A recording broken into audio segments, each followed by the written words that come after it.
Hello, everyone. Welcome to Rank 'em, a brand new episode of Rank 'em.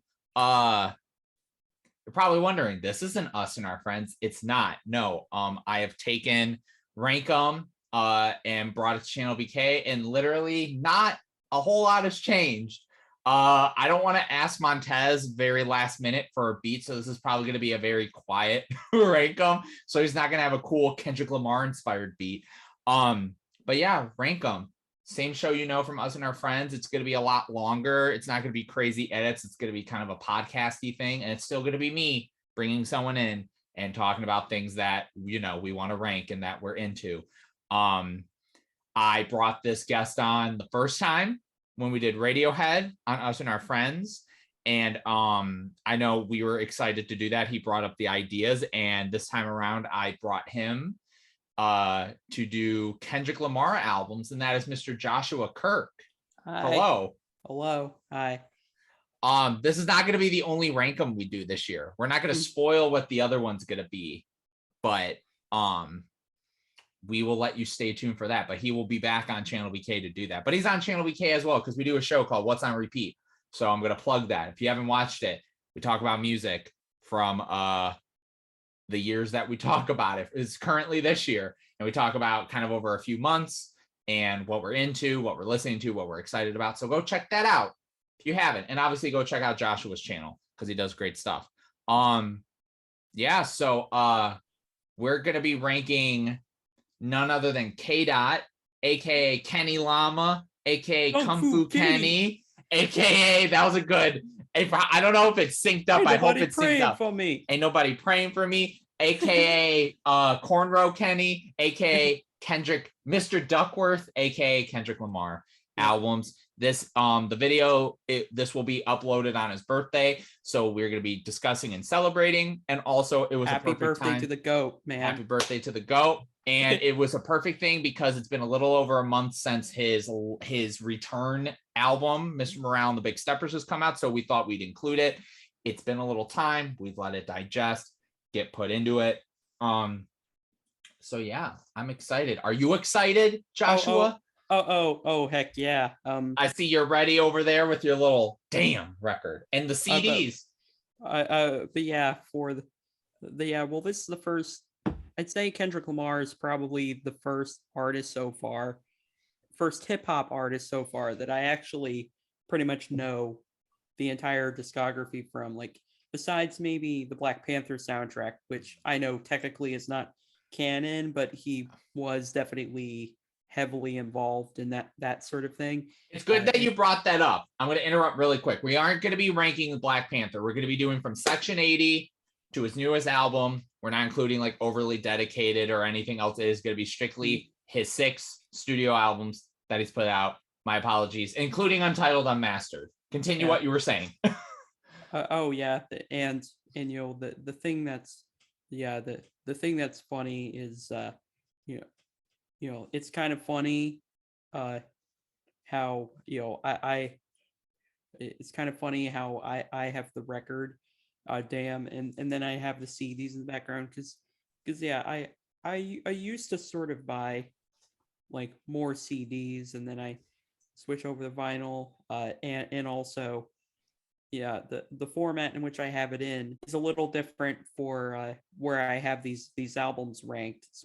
I won't spoil it, but you'll find out why as we go deeper into the video. I was gonna say my very first vinyl that I bought was a Kendrick Lamar vinyl, so it's very historic. It is a very historic day for Kendrick Lamar.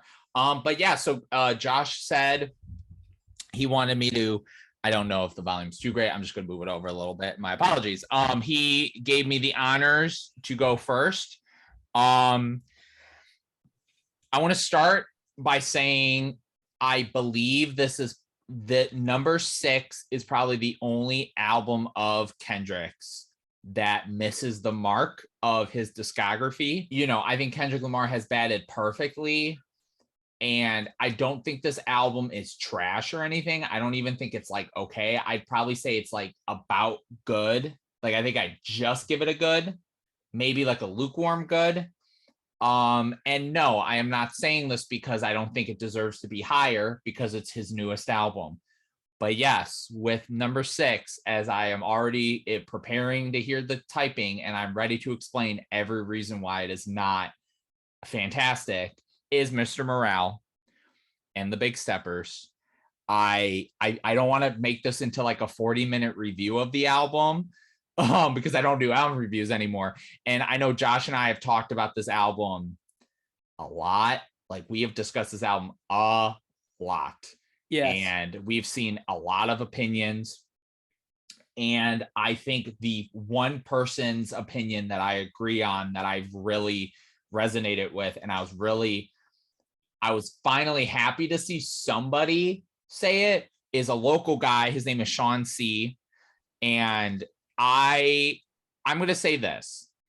I respect this album from a lyrical standpoint and a storytelling perspective. I think it's one of the most revealing records I've listened to. Yes. I don't say that to just be like over the top just for this video. I really mean it. It's kind of uncomfortable at some points, because I think a lot of the topics aren't presented in a way where they're very clean, and a lot of the topics on here don't come across like, I learned why I was wrong, but now I'm going to get better. Like, it honestly kind of just feels like this is what's going on. Like, there's no rules. Like, it doesn't feel like he's sugarcoating it. But let me tell you, when I first listened to this record, I was like, oh no. Because I have two opinions. One, I'm really bothered by people that say the whole comment about, you just wanted bangers, blah, blah, blah. If music doesn't sound good, it doesn't sound good. If you're not into music, you're not into it. This is music. Like, lyrics are all that and like all that. But you have to get sucked in by more than just one thing. And I think musically, there are some really experimental stuff that I think works. I think there's stuff on here that's kind of what we know of him. And then there's a lot of things on here that I feel like it feels just, it's not for me. And this record is, I was going to say, a good transition to my second point is I feel like this album sometimes does and doesn't know what it wants to be. The concept at like one point, to me, it feels like it's kind of being like a loose concept. It's not a strict concept album. Like, it's very much, it's like, obviously disc 1 is like him talking about all the shit he's been through. And then disc 2 is him kind of coming to terms with that and trying to move on from that. But I feel like sometimes the album wants to be a loose concept, and then other times it doesn't. Like, it doesn't know what it wants to be a lot of the time. I think the first disc is probably a lot more of a standout than the second. I feel like the second has a lot more of like the really dark emotional stuff. And there's songs on here that from a production standpoint aren't songs I'm gonna like, yeah, let's go. But they're great. Like, I think Mother I Sober is one of his best songs in a long time. And I think something like Auntie Diaries, which I was saying, this is coming from a cis white man. I really feel like that is a very powerful song, because it's not him just trying to be like, he doesn't seem to know everything about trans people. And I kind of respect that. Like, a lot of people kind of shit on him for the whole misgender thing. But I kind of feel like it makes it a lot more relatable, because he's just kind of putting himself out there. Like, again, it's a very awkward album at points. Like, he's very out there about a lot of things. And I kind of appreciate that. But yeah, from a production standpoint, some of the weird stuff worked. Like, I think Worldwide Steppers has this really great beat, and the way he rides it is. I will say something about the instrumental. Yes. Have you ever seen the movie Coraline? Yes. Well, that instrumental, the way the do and just reminds me of the score from that movie. It's like kind of creepy and spooky. Yeah, it has that spooky, and the way he's delivering it. Basically, it's a horror movie for kids, is what it is. Yeah. And he's singing it in a way where he's like paranoid. Like, he's singing from like a paranoid perspective. He's a killer bitch. Yeah, like, and that works. And then there's songs like Father Time, which is very Kendrick Lamar. And quite frankly, it's the best song on this album. And yes, you could say I'm a normie because that's probably the most like obvious song on here. But this song, from a lyrical perspective, from a personal perspective, from a beat perspective, and from the feature, everything is like perfect. Like it's all in sync. United in Grief, I think is when I heard this, I was like, that over the top way that he presents it with the piano, I thought was great. N95 is a song that grew on me a lot. I don't think it's perfect, but I won't lie. It's a catchy track, and I do think it's fun. Die Hard, nope. Mirror, I think from a lyrical perspective, it's very respectful, but I don't get why certain songs on here people are like taking that away from, like in that way, like, oh, but that song's great. Okay, but the message is great, but it doesn't sound good to me. Rich Spirit, I think, is lackluster. Crown of all songs, shockingly, I actually kind of like. I don't go back to it like that, but I actually like his performance on it, and the whole you can't please everybody and just the piano on it. I will say, yes. It really shocked me that Anthony didn't like that song because he thought it was obnoxious, and I'm like, I'm not hearing what you find is obnoxious. I mean, I guess some of the inflections near the end, I can't please everybody. Oh, yeah, but then you still can listen to Silent Hill. Push These Brothers like, Yeah. I don't know. Something about that refrain is actually kind of catchy. Like I have been hearing that in my head a lot lately. I don't know. That's another thing is there's things on here where Kendrick, I think, is very experimental when it comes to his approach of like vocalization. But there's some stuff on here where I'm like, oh, hey, baby. Hey, I'm like, I get it. I'm a stan for Kendrick, but there's some stuff on here that I'm like, Savior was a great track. I think Baby Keem showed up on the interlude. I was like, okay. Oh my God. But yeah, I'm not gonna lie. I feel like I'm getting myself into that hole of like, I could feel myself about to go on and on and on, but this is where I sit with it. Oh yeah. I respect it. I want Kendrick Lamar to be okay. I hope he's okay. I'm going to see him on tour for this album. I'm excited. I'm very interested. I think I'm proud that he was able to put something like this out. But I don't think it all works. I think there's a lot of missing stuff in here. Or like We Cry Together. I want to bring that up because that's a song where it's like Auntie Diaries, where I'm not going to listen to that song that much. But the Alchemist beat is crazy. And I just think the way they go at it, him and Taylor Page, like it's really well done. It's a well done song. I'm not going to listen to it. And yeah, I don't think this album is like super re-listenable. And I've seen a lot of people make that debate. And I agree. We've talked about this, like the new Black Country New Road. I know I can't replay that album, but it's a great album. Sometimes albums don't have to be the most replayable to be great, but this album isn't replayable. But dude, I got to a point where I had to give up. I was halfway through a listen and I said, I can't make myself like this album. It's fine, but I'm sorry. I will say the Heart Part 5, I think, set me up. After I took those, amazing. After I listened to it and I had my expectations left, I'm like, okay, now I have to listen to what Kendrick gave me. It still didn't live up to that. And I know y'all can say some shit all you want, but yes, Heart Part 5 from a musical perspective and a point of view was incredible. Anyways, I digress. That is my number 6, Mr. Morale and the Big Steppers. All right. So my number 6 actually is the same album. Mr. Morale and the Big Steppers. Oh man, they're coming at us. We're coming with those hot takes early on. Oh yeah. And also I think your review generally of the album actually is maybe even, it's probably going to be not quite as controversial as some of the things I have to say about this album. Like I'm likely the only critic on YouTube who didn't really love Mother I Sober. I mean, it is without a doubt a very powerful and heart-wrenching song, and like it definitely paints a pretty accurate picture of just how the impact of the the impact of abuse on human beings, I think is reflected in a pretty effective way. But just, I don't know, something about his kind of weary delivery just doesn't really do that much for And me. you know what? Really quick, because you actually, there was another point I just thought of. The other debate point, like you said, is, well, he's talking about things that are like, you know, because on that he talks about how he's gotten abused and stuff and like and all that. And again, I respect that. And I'm not taking anything away from that, but I think that is such a lazy, like, oh, but okay, but he's talking about this. But it's also music. Like, you have to like the music. And like, I get it. That song is not a song you're supposed to vibe to.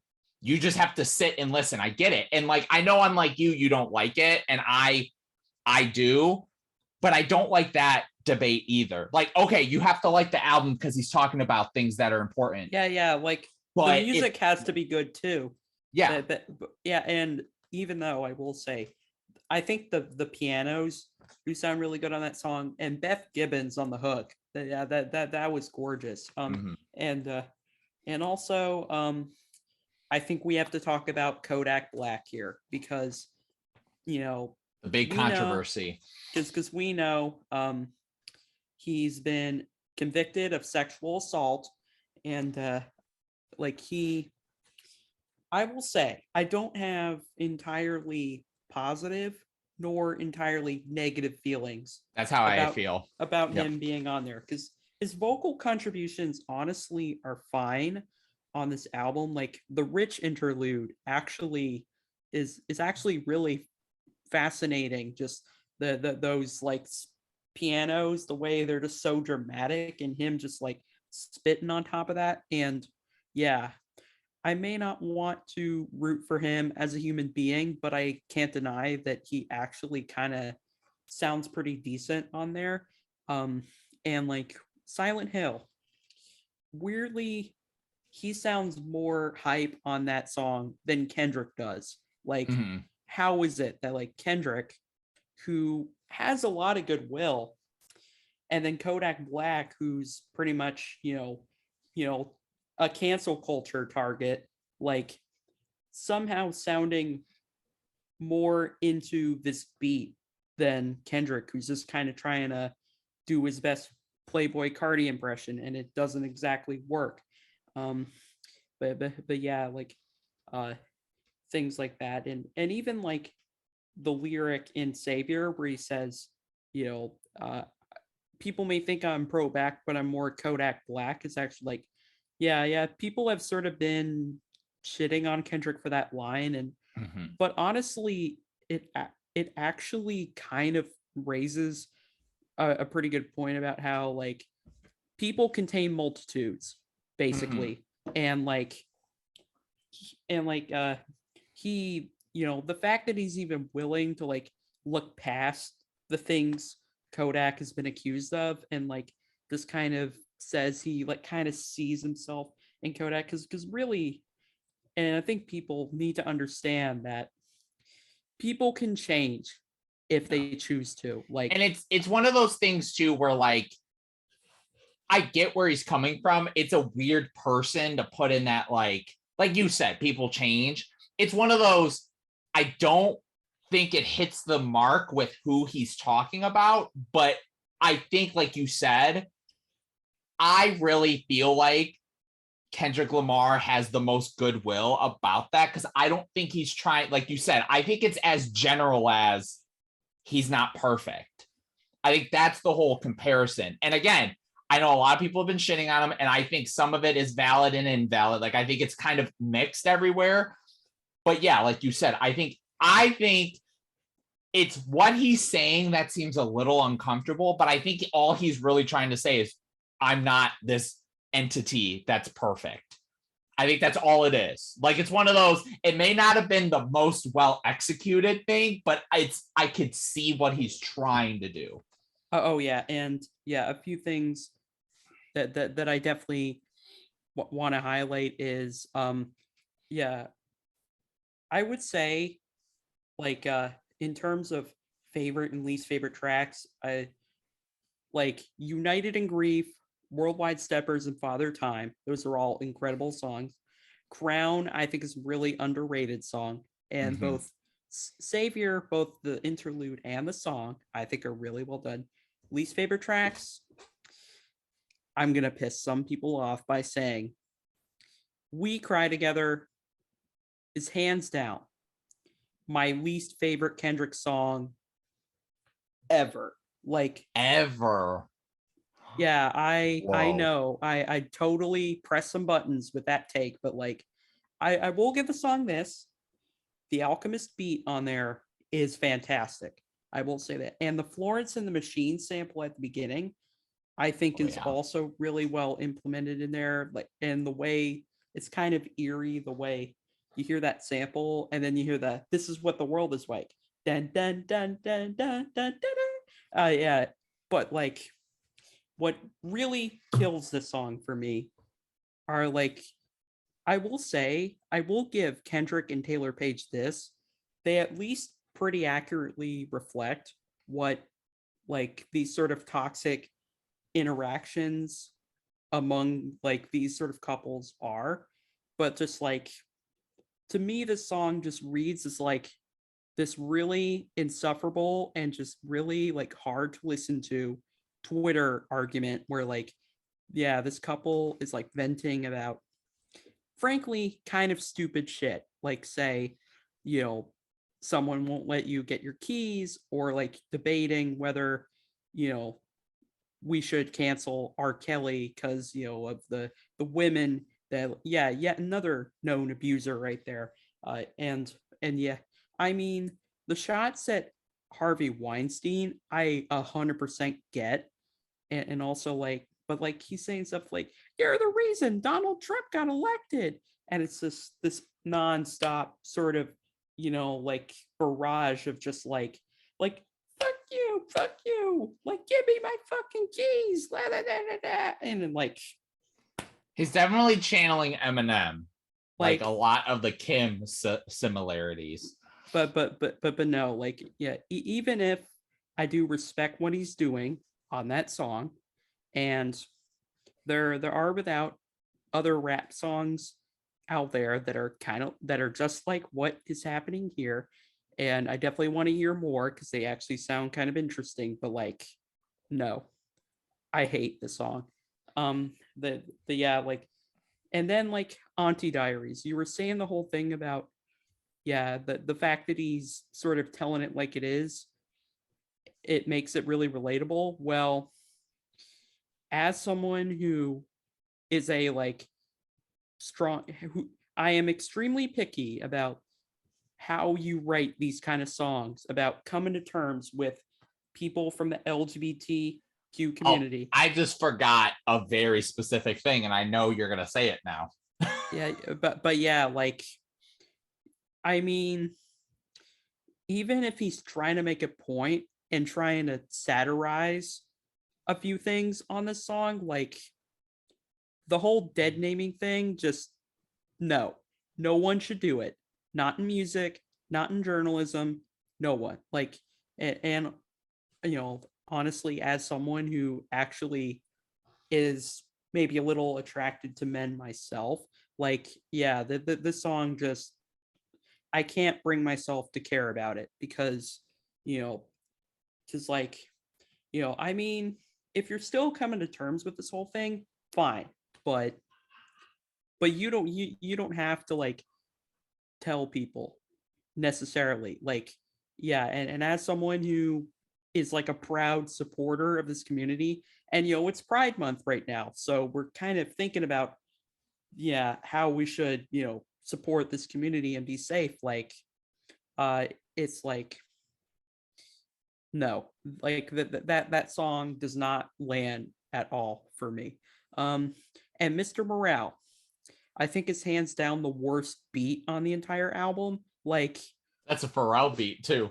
What is Pharrell doing on this song? This just like whole like it's grating as all hell. Like what is going on? And I honestly got a little scared when Kendrick came in and he was doing the whole ha ha ha ha ha. Like thankfully his rapping I think was pretty good and everything. But just like, and immediately when I heard that sample of like one of the worst performances I've seen in my life, I felt that shit. I was like, uh-oh, what kind of song are we getting now? And then I heard that beat and I was like, no, like, yeah, and but no.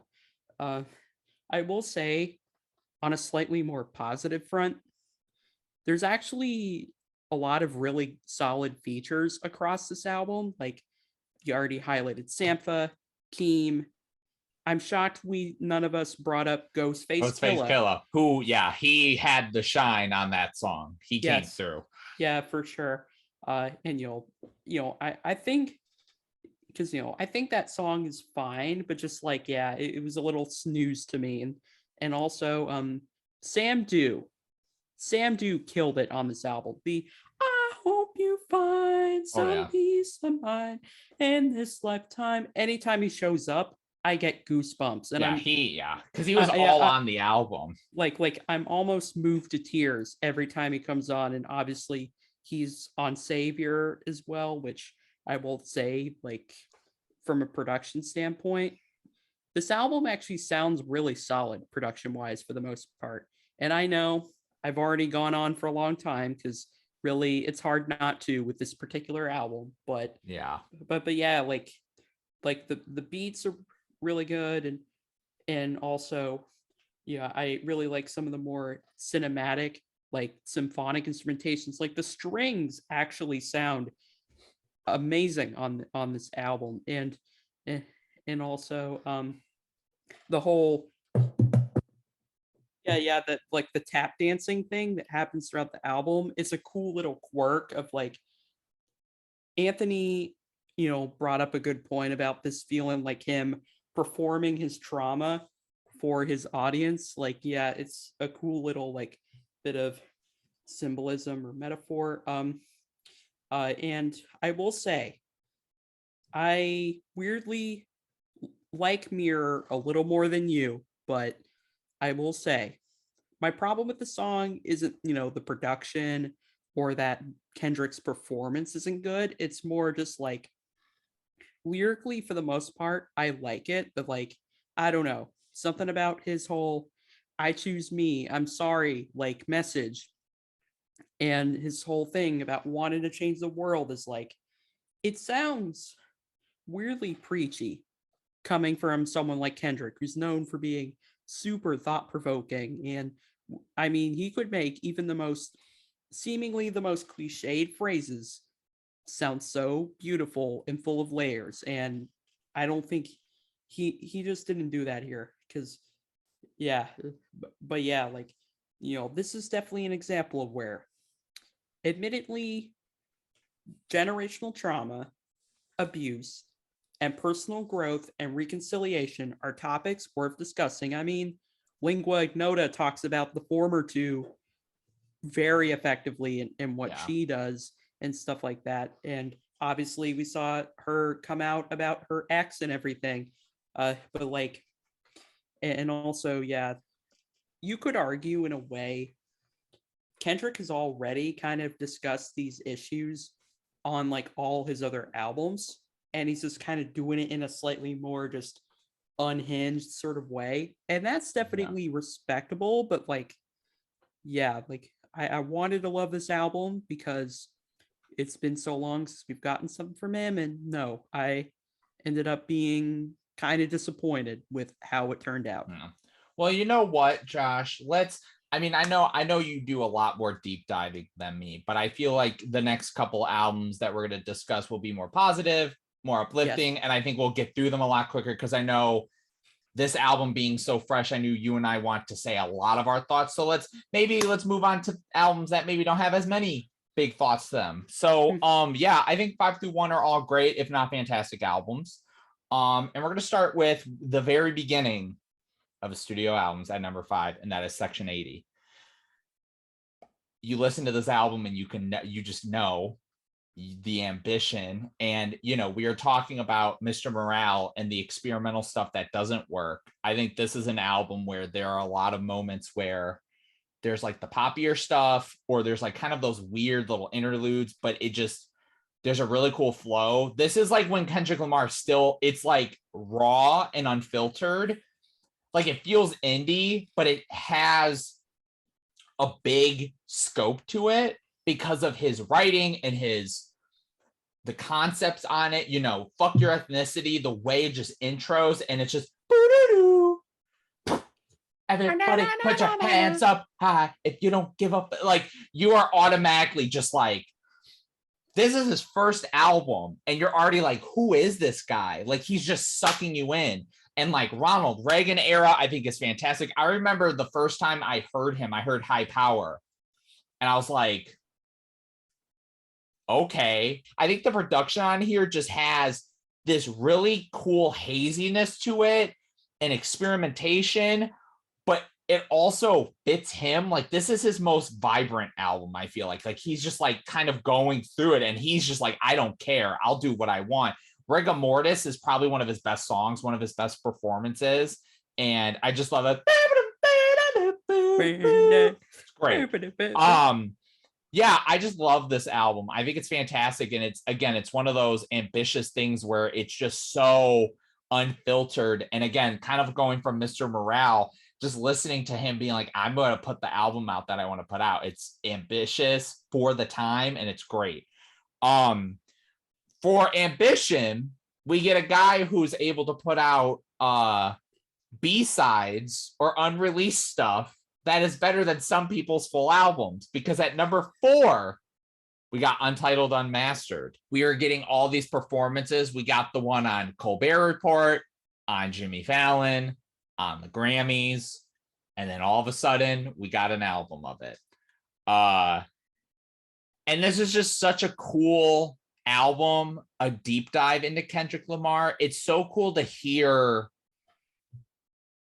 coming off of Good Kid, Mad City, just to see the transition into what To Pimp a Butterfly was, but also it's cool to hear him kind of just doing stuff. Again, kind of like Section 80. This album doesn't feel like an album. It's more of just, and obviously I know, but it doesn't feel like that kind of thing. It just feels like, I want to do this type of song. Like, I want this type of vibe. And like, it kind of goes all over the place with that, but the flow is really nice. Like, it actually flows really well. The first song, I think, is a great introduction with the post-apocalypticness. Again, like he's kind of just, he's just always had this mentality of feeling like he has the weight of the world on his shoulders and he has to do so much. And it's so sad, again, when you hear Mr. Morale. But I love the second part. I think the third part and the 7th part are probably my favorites, because the third one is great, from Colbert Report, with the boom, boom, boom, boom, boom, boom, and then the perspectives of what did the Indian say, what did the Asian say, what did the black man say, what did the white man say. It's just great. And like you said, it's him being so witty, and it could come across a certain way, but it's so witty and smart. I love it. And then levitate, levitate, levitate, levitate. Oh, don't give you holiday. Again, that's him being weird and experimental, but it fits because it's a vibe. The second part's really good. I don't like the outro stuff, the whole jam session. That's probably the weaker part. And then the end song, I think, is great. I love the funkiness of it, and that was on Jimmy Fallon. And then the 5th song has just that boom, boom, boom, boom. And then the 6th song is, has like the little poppiness to it with CeeLo on it. Yeah, this is cool. Like, this is just such a cool look. And again, the songs didn't even have to be this good, but they are. It's great.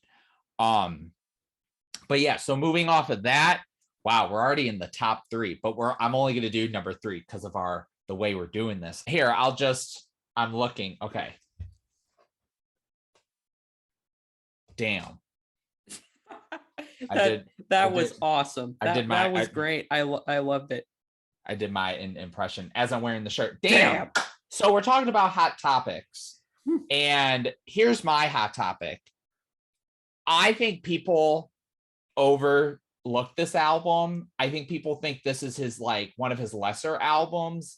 People talk about a lot of the accessibility and what he was doing on here. but this album is fantastic. Like you say that, but this album easily has, in my opinion, some of his best songs.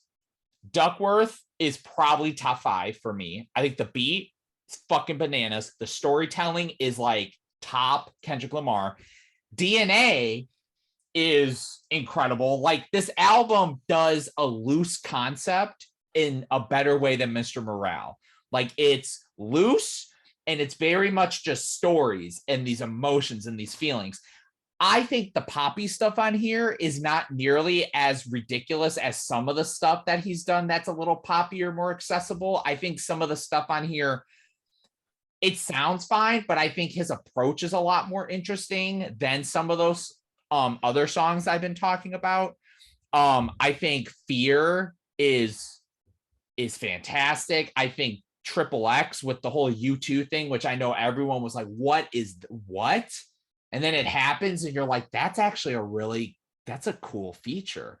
Like it actually works. This is him kind of coming to that realization of what if I can't do shit? What if it's on me? Like, what if it's our individual faults? And it's the fact that this album is poppier, more accessible, but does the thing that a lot of these albums do where it's more accessible, but the lyrics themselves are probably some of his darkest lyrics because it's so personal too.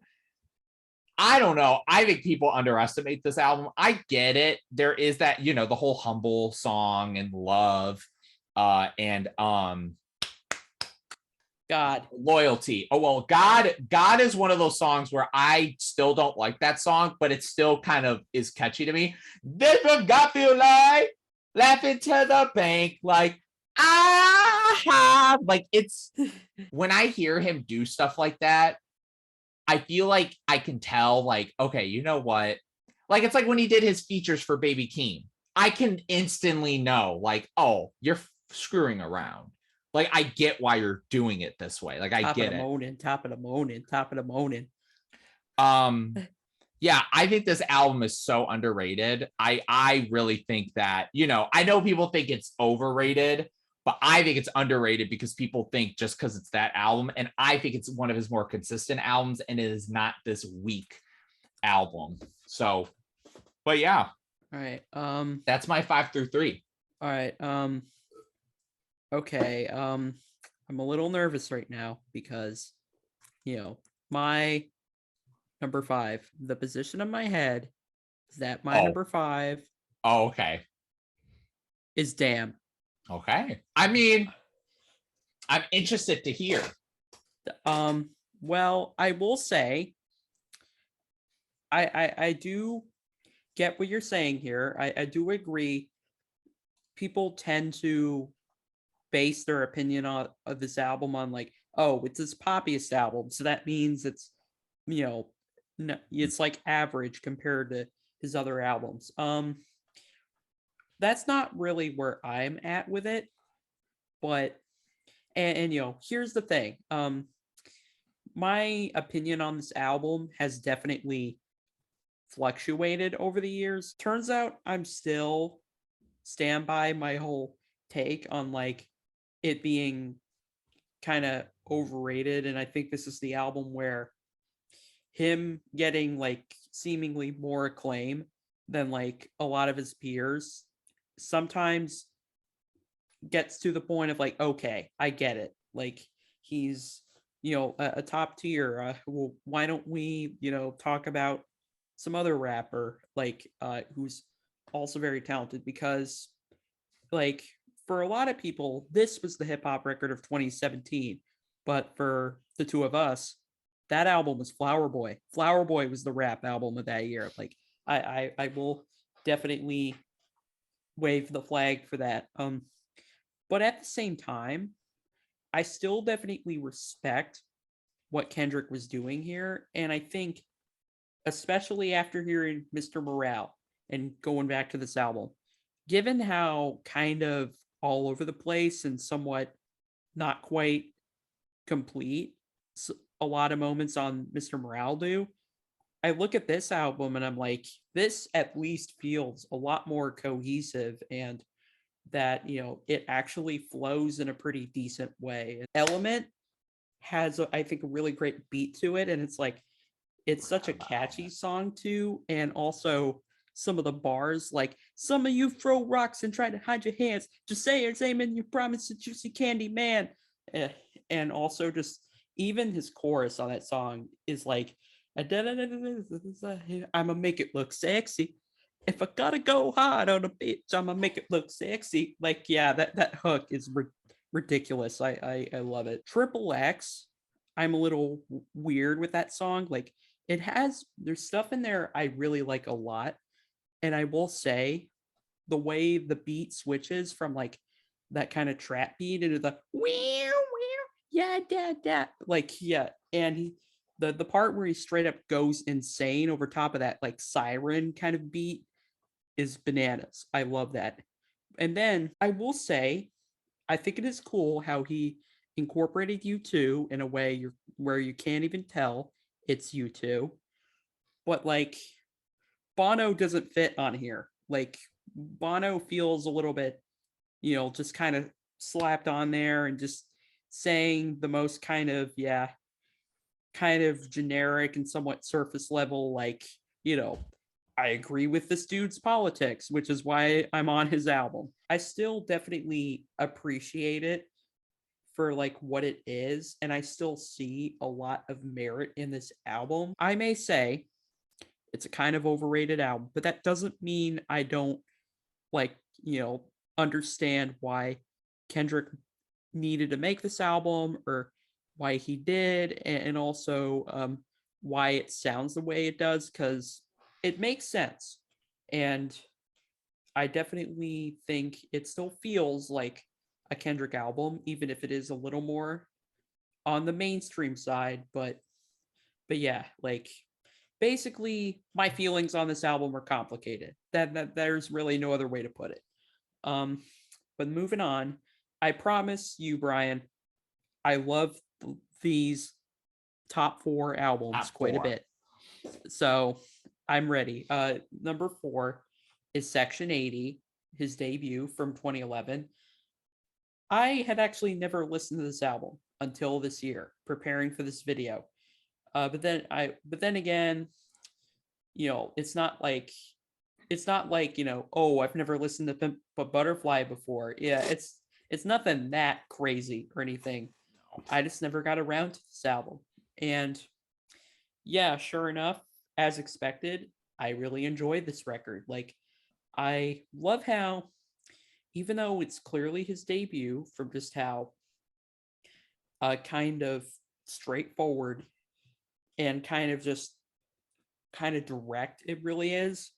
Uh, and it definitely is clear this is a debut in terms of he's showing this pretty distinctively nasal voice that doesn't, where sometimes the vocals aren't quite up to snuff, but like still are like very expressive. And right away he's showing this very intelligent approach to rapping and writing, and there's already like ambition Yes. going on here, of even if this is easily the closest he's come to this like old school, like true blue, like the purists won't turn up their nose at this West Coast hip hop. And I also love all the lyrical through lines. You have people like Tammy, and because you have Tammy's song, and then you have Keisha's song, which is like one of the most heart-wrenching songs on the entire album. Like, just that beat is beautiful, and the lyrics are incredibly depressing. And then also the hook is just like, fancy girls on Southeast Boulevard, flagging down all those flashy cars. Like, yeah, it's definitely a hook that you can't forget in the title. And you'll even have like her pain and her evils, like basically sole characteristics of some of these people's personality are touched on in these songs. um and uh and also, like, I will say, best features on the album: BJ the Chicago Kid on Kush and on Kush and Corinthians, is beautiful. And Absol goes off on that outro Oh track, yeah. even though I know it's not the last track. High Power is. And then like even like the hook from Colin Monroe on No Makeup is incredibly. It's definitely one of the poppier, I guess in a Yes. way simpler tracks, and yet it's still like kind of a banger. I feel like there are times where he kind of strains his voice a little on certain moments, like you bring up Rigor Mortis being like one of his best songs. Well, hot take, that actually may be my least favorite track on the album, because yeah, I do find that uh he does strain his voice maybe a little, like the on the final verse maybe a little bit, and and I don't know, like something about that song just doesn't entirely click with me. It has some really good ideas and I love the beat, but like yeah, I don't know, just I'm a little bit just kind of I'm just kind of a little bit indifferent on it, I guess. Fuck Your Ethnicity, great opener, and like I'd say the first leg is really strong, and uh and I agree with you, Ronald Reagan era, really good song. Um and also I think Poe Man's Dreams I think is another great song. I love just the woozy vibe to that instrumental, and also lyrically I think it's a pivotal moment on the album too. I'm late to the party, but heck yeah, But welcome. I can vibe to this album. But my number 3 is a little interesting because number 3 I have I have a B-sides album in my top 3. How crazy is that? Obviously Untitled Unmastered is the album. It's my number 3 album from him. I'm happy. First off, I'm happy that most Kendrick fans don't like overlook this album because it's a B-sides collection. Like they act. This is actually considered a canon Kendrick album and one of his best because, like most demo collections, there definitely is the expected lo-fi mixing and kind of glaring imperfections. Like I would say track 4 is the only Yeah. song where it's clear it's not quite It's just finished. it's like an interlude sort of thing. Clearly it's one of those. I don't think it shouldn't be on the album because I think it kind of adds to the mystique of like you get those first 3 songs and this kind of like the interlude that brings you to the second half. Like I don't think it's like unnecessary, but like you said, it's very much just it's a cool idea. And clearly he wanted it on there because it is important for what he was saying, And SZA sounds great on that song too. Yeah. Head is the answer. Like, yeah, stuff like that. Yeah. I definitely get why Kendrick put this out because this feels like a very fitting and natural epilogue to Pimp a Butterfly. Like, I mean, not obviously it was recorded during the same time. It has a lot of the same people that like helped bring Kendrick's vision to life so immaculately on that album. Um, and yeah, like this album just has a lot going for it for a demos collection. Like track 1 is very just unsettling from the beat and to those lyrics of like, wow, yeah, you're really getting into some deep shit here, Kendrick. Track 3, dude, is totally insane. Like the boom, boom, boom, boom, boom, boom, boom, boom, boom, and then what did the Asian say? Oh, peace of mind. It was the Asian said I needed to find. That meditation is a must. I don't care if you try. Like the song is a vibe, and he is just sounding so confident over top of this instrumental, and also like Bilal near the end I think sounds great. Yeah. And like track 5 is so smooth, and like that opening hook at the beginning, which I think is sung by somebody named Punch or something like that. Like people think it's Anna Wise, but you could tell just from listening to it, that's not Anna Wise singing. Like it's because it's definitely in a much different sort of range, and it even sounds like a female vocal you'd hear in some sort of like trip hop from the 90s or something like that. Like it has that sort of vibe to it. And then Kendrick comes in, I got 100 in my 200 in my trunk, over top of that instrumental. And then J Rock, I think, Oh yeah, works off I of forgot. him Yeah, really J-Rock well. coming in. It's fun when you hear those TDE kind of duos, or Oh kind yeah, of going I back and mean, forth. I brought up Absol earlier and stuff like that. Easily one of the best demo collections I think put together by any artist in the 2010s. I haven't listened to really much demo collections from this decade because a lot of them don't really interest me. But yeah, like I said, anything Kendrick put his hands on will likely turn to gold in some way. So he did that Yeah. with Well, I Untitled. mean, also like all the performances he did, and we were kind of like, is this a thing? And then everyone Yeah, was, and then it yeah. got more attention. I wasn't really paying attention to Kendrick around that time, so yeah, Okay. So your I perspective was a lot different. See, yeah, I yes, remember when he did all those Untitles, it was like, is this leading to something? And then it did. So, okay, all right, but okay, top two. all right. This I is going to be lit for sure. Oh geez, it's gonna be lit. Josh over here with that young person lingo. I'm gonna be honest. I have a feeling our top two are the same.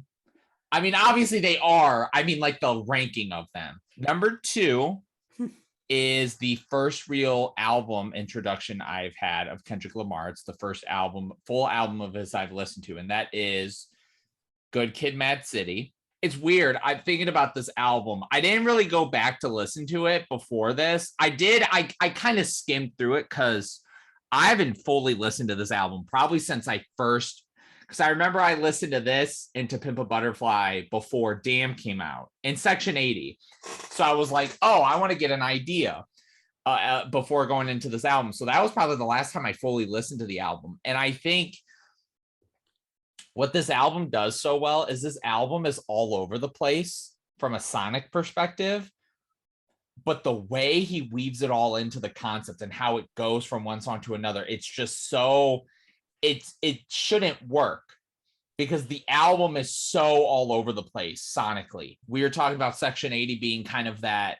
It's such a great debut, not because it's an amazing album to me, at least, but it's just you see already like, oh, he's gonna just get crazier. And then yeah, you listen to Good Kid, Mad City, and I would say besides like parts of Poetic Justice and parts of Real, I don't really think there's anything on this album that I dislike. I'm so enamored with this album. This album is probably his most perfect combination of like hip hop, but also like doing these songs that are a lot slower, more introspective. Something like, Sing For Me, I'm Dying of Thirst, which is honestly probably my favorite song. Again, it's not a song you just listen to, but it's just so like,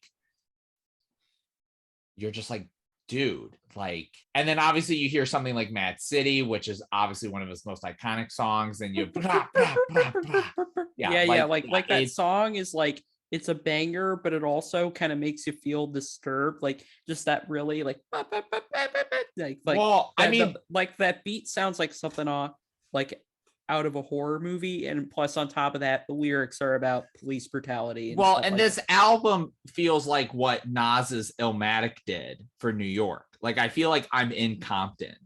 Yeah, I feel like I'm in this Compton. This is Compton, the album. Yeah, I'm like, I mean, the last song is that a Dr. Dre reference? Because he did make the Compton song at the end, and of course the album. It's a crossover with Dr. Dre too. Yes. And the ending song is very much kind of like an end credits sort of song. I don't know if I'm just like speechless, because I just think this album, it's just one of those albums where like, I think it's his most accessible when it comes to it's a concept album, but each song stands really well on its own. Honestly, the most memorable stuff I could talk about is just hearing it in my head. Yeah, bish. I have it buried or have it through your money trees is fantastic. Going back to J-Rock. Bitch Don't Kill My Vibe, Bitch Don't Kill My Vibe. Like, just the way the concept rolls from one song to another. And even a song like Swimming Pools, again, it's a poppy big single, but the lyrics and the content are so dark and introspective and like real. Yeah, I don't know. I feel weird like how I'm reacting about this album. But I won't be like that for number one, because number one is probably one of my favorite albums of all time as well. And that is the follow-up to Good Kid, Mad City, and that is To Pimp a Butterfly. I remember very vividly this album got leaked, so it came out a week earlier on Spotify. And I remember this was kind of in the day where like people were gonna, it was slowly becoming like albums came out earlier digitally, and then they put out records and stuff. This is the first record I ever bought. I was talking about that earlier. I remember staying up till midnight to listen to it, just like Damn, but this was a different experience. And, you know, we didn't hear a lot of singles from this record. We only really heard what, like King Kunta and Blacker the Berry and but I obviously ended up being a lot different on the album. Yeah. So it was like, what's about to happen? And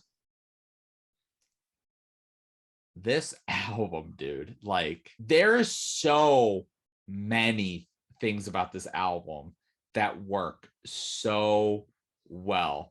And like when this album starts with Wesley's Theory, you're just like, oh my gosh. I think this is one of his, I would say this is his best intro. Like yes. the sample. Strongly agree, dude. The sample at the beginning, the way Dr. Dre comes in, the way it drives in the George Clinton vocals, the Thundercat bass, the way he opens it, again with Dr. Dre, like I already said, but the Dr. Dre part, the storytelling, the theatrics, you're just not ready. You're just like, what is going on? And then For Free, what he's doing on there, it's just so like, this is when you know, like, I'm listening to an album on a whole nother level. You is probably one of my favorite Kendrick Lamar songs of all time, and I don't even say that to be over the top. When this song came on, I got very uncomfortable, but in the best way, because this song hit me. You're talking about You, right? Yeah. This song hit me because this was at a time in my life where I was not happy with myself. And this song was so like, I remember getting so choked up listening to this. Mama, I love the clunkiness and the rawness of the beat. His performance, I think, is really fascinating. And then the switch up to his big dramatic ending to Hood Politics, which is a really great character piece that he's playing, and the performance on it is great. How Much a Dollar Costs, which I think is kind of one of those universal, like, I think that's probably my favorite song on here next to Wesley's Theory, because it's just, there's so much simplicity to it, but just the way he puts it in the storytelling of it is beautiful and incredible. The Blacker the Berry is the Blacker the Berry. And then the finale with Mortal Man and the whole Tupac interview. So I'll say this. So I've been kind of just going through my favorite things of each song. The obvious part of this is the overarching poem that he tells. Man. Throughout the album, it adds to it. He gets to a part, it goes to a song. The way it finishes, he reads it to Tupac. Tupac is gone. It's very dramatic. Talking about us white boys over here, right? I think this album being so written and directed towards people of color, like Black people, and just me listening to it, not in that, being able to just see the talent, the creativity, appreciate it, still pull things from it that I can relate to, appreciate it.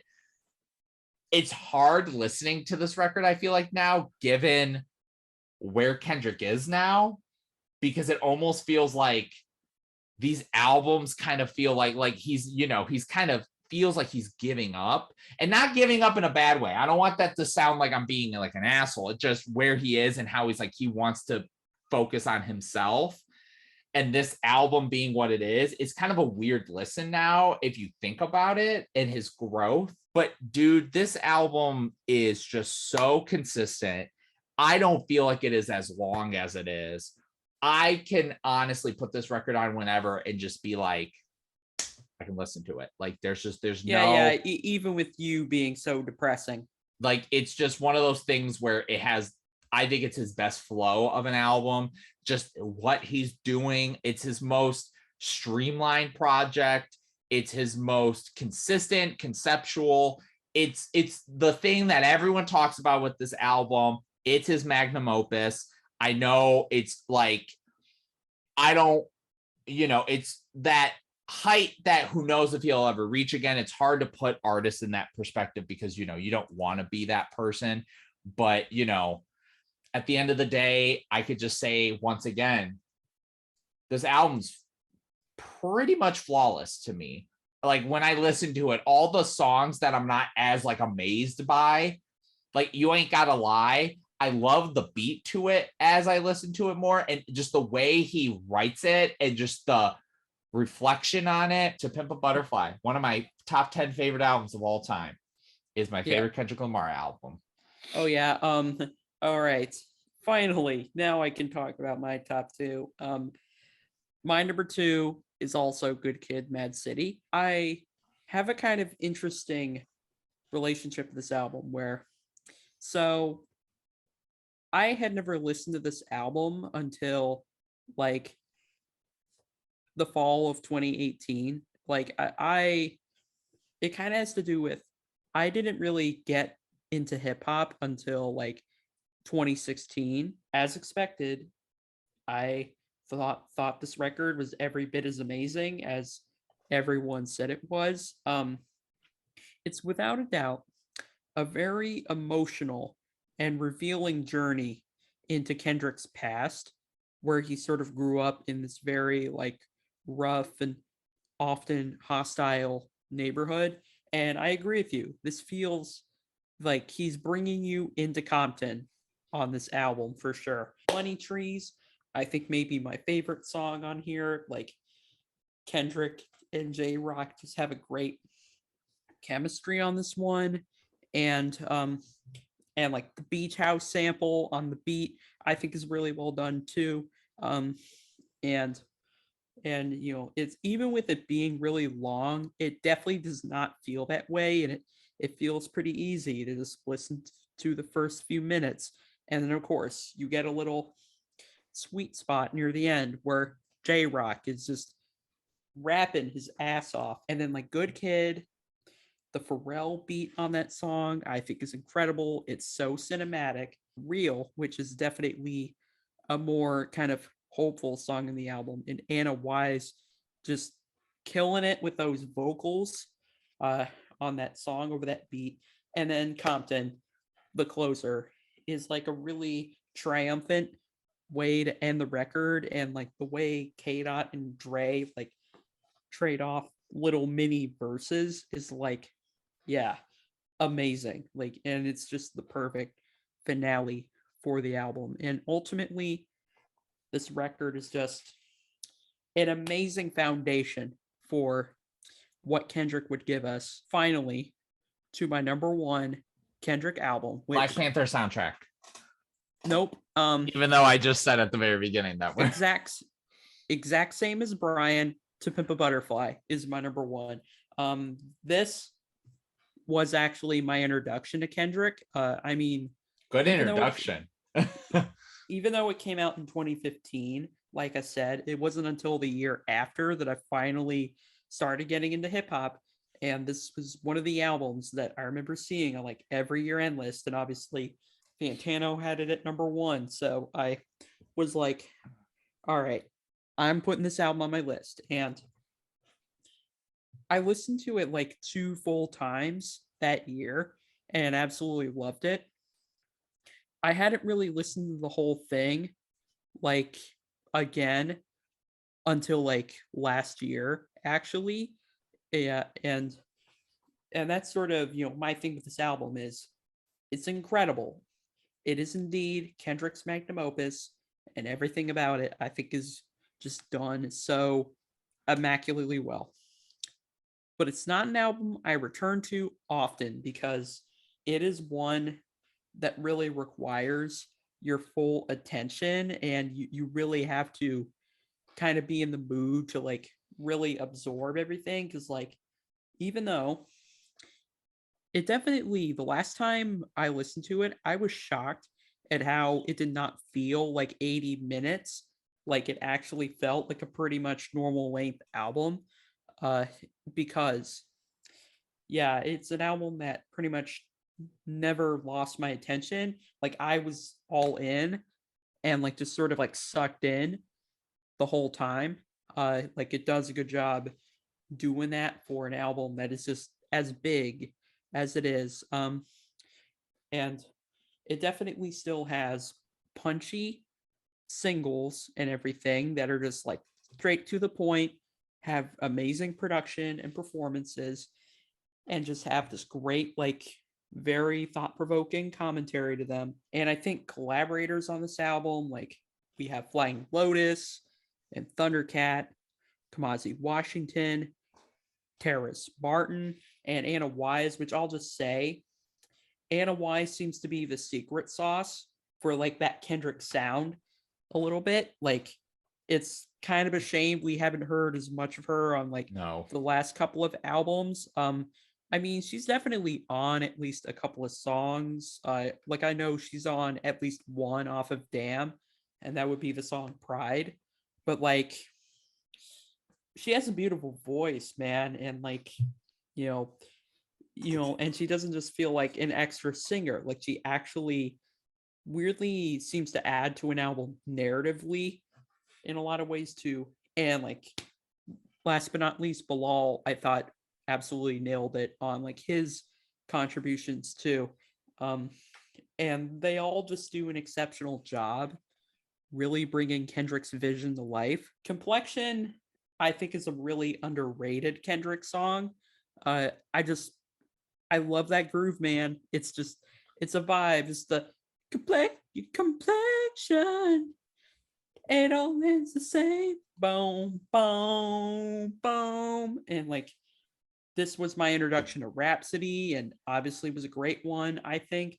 Because she kills it on that song. And The Blacker the Berry, I think, is probably my favorite Kendrick song of all time. Like that song is just a classic, and in a weird way, even though I'm like a young white man who hasn't had the same experiences as the people he's talking about in this song, it's still a very therapeutic song for me. And like, day after day, we are still dealing with this like racial injustice like in society. And like, but I love how the song isn't just your typical preachy like going out and protest anthem. Like it actually it's a very thought-provoking song when you really read into it. And like even a line as simple as like, I'm the biggest hypocrite of 2015, like it doesn't feel tethered to a particular time. Like I still listen to this and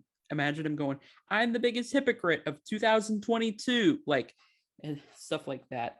But yeah, like that song is awesome. Kendrick has at least two like 12-minute epics in his entire career, and like both of them are really strong. So like Sing About Me is one of his best.